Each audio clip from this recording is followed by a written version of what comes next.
네.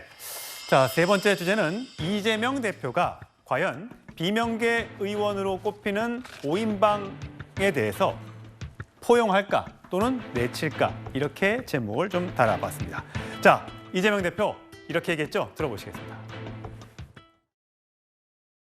우리 앞에 거대한 장벽이 놓여 있습니다. 우리 안의 작은 차이를 넘어서서 넘어야 하지 않겠습니까? 저 거대한 장벽을 우리 함께 손잡고 넘어갑시다, 여러분. 당무 복귀하시면 우선 이제 당의 단합에 대한 문제 이런 얘기 하실 거고 민주당이 민생에 좀 더 유능한 모습을 보일 수 있도록 독려하실 걸로 예상됩니다. 그 부분에 대해서는 이미 강서구청장 선거할 때부터 관련된 메시지가 나갔기 때문에 충분히 아시리라고 생각합니다. 예. 과거에 이제 이재명 대표가 이렇게 얘기한 적이 있습니다. 2021년 9월이니까 벌써 2년 전이네요.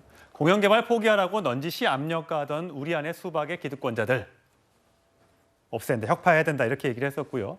자, 지난 10일에는 우리 안의 작은 차이를 넘어서 단합해야 된다 이렇게 강조를 하고 있습니다. 과연 어떤 쪽에 방점을 들고 당 운영을 해 나갈지 굉장히 관심이 모아지고 있는데 박 전 의원님 보시기에는 이재명 대표의 발언의 메시지는 이제 통합인데 그 옆에 있는 이제 강경 지지자들과 또 강경 의원들, 정청래 의원을 비롯한 그런 분들은 또 징계를 해야 된다고 보잖아요. 내일 첫 일성으로 어떤 발언이 나올 걸로 예상하십니까? 저는 무조건 통합의 메시지를 낼 거라고 봅니다. 그러니까 당사자의 문제였잖아요. 체포동의안이. 근데 그에 대해서 당대표의 지위에서 거기에 강경하게 대처한다는 게 일단 격에 맞지 않고 강서 재보궐선거 이후에 지금 민주당 분위기가 좋아요. 이재명 대표의 리더십도 강화되고 있고 굳이 긁어부스럼을 만들 이유가 없고 만약 그 5명 의원에 대해서 윤리심판원 회부를 최고위원회가 결정한다. 그러면 뉴스가 전부 거기에 집중될 텐데 민주당으로서는 뉴스를 그렇게 만들 이유가 지금 전혀 없는 거죠.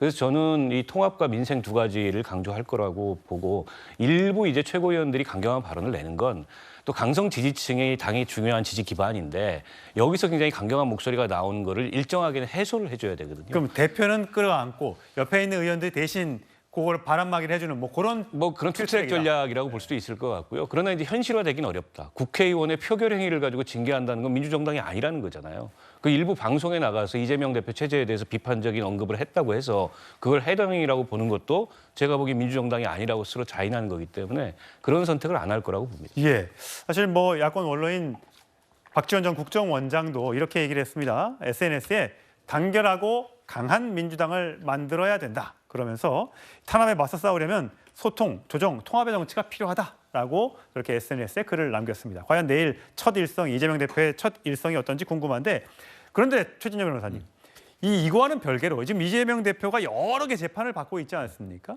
검찰 수사는 이제 대부분 다 마무리돼가는 시점인데 지금 검찰 독재 탄압 위원회에서 민주당이 검찰의 그 수원지검 2차장 검사의 이름을 실명을 공개를 하고 그다음에 이렇게 해서 이재명 대표를 계속 탈탈 턴다 이렇게 주장을 하고 있어요. 이건 어떻게 봐야 됩니까? 없는 죄를 터는 겁니까? 그런 건 아니지 않습니까? 결국 이 부분에 있어서 민주당에서는 왜 이렇게 우리만 갖고 그래라고 하지만 그만큼 그 내용은 이번 윤석열 정부에서 시작된 것이 아니고 오히려 문재인 정부에서 문제가 돼서 시작된 겁니다.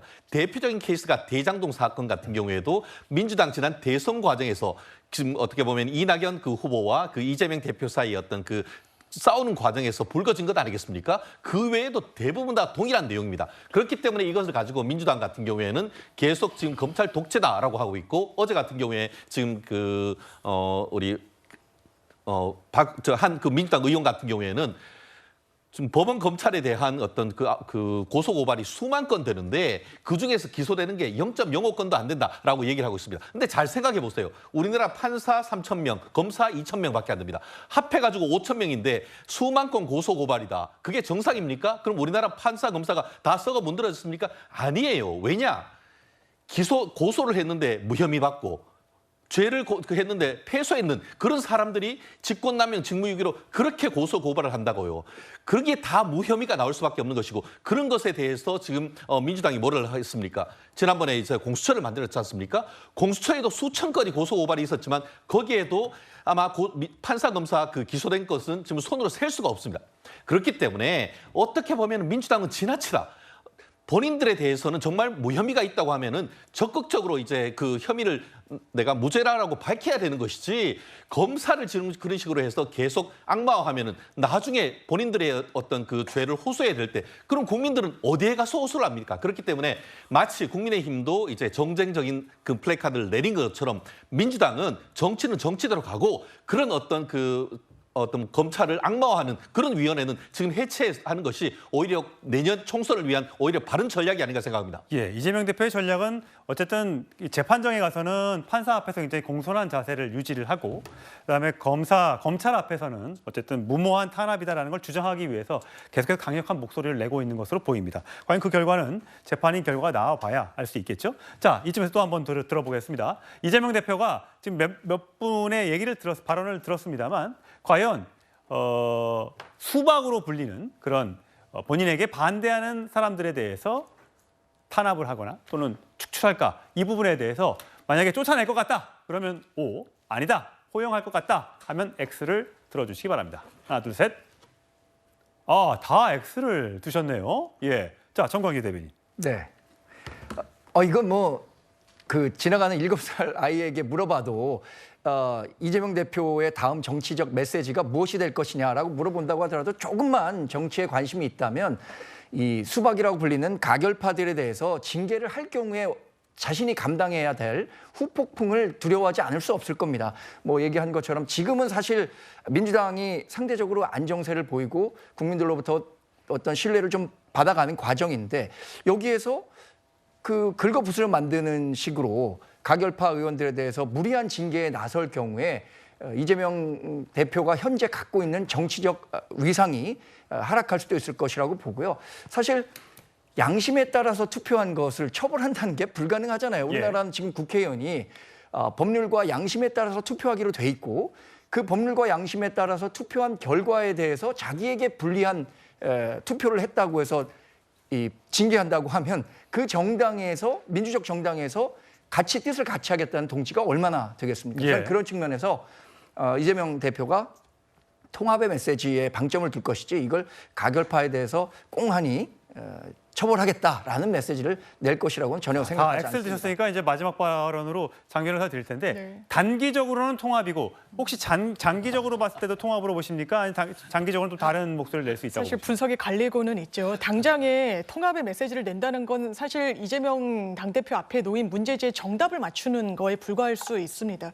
그렇지만 이후에 총선을 앞두고는 여러 전선이 생길 수밖에 없는 거죠. 그런데 그거는 국민의힘도 마찬가지고, 사실 민주당 같은 경우에는 중앙위 의결 등을 통해 가지고 이 공천 룰 같은 건 다 이미 마침표를 찍어 놓은 상태입니다. 이제 그럼에도 불구하고 문제가 생기면 경선으로 가면 되는 부분이 있기 때문에 이 어떤 우려되는 목소리가 그렇게 수면 위로 올라가지 않을 거라고 생각합니다. 예. 여기 이제 공천 작업 과정에서 과연 비명계 의원들의 그 지역구에 어느 누가 가서 명심을 얘기할지, 그 부분에 아마 민주당의 갈등이 표면화되느냐 아니면 계속 가라앉느냐, 이게 갈릴 것 같습니다.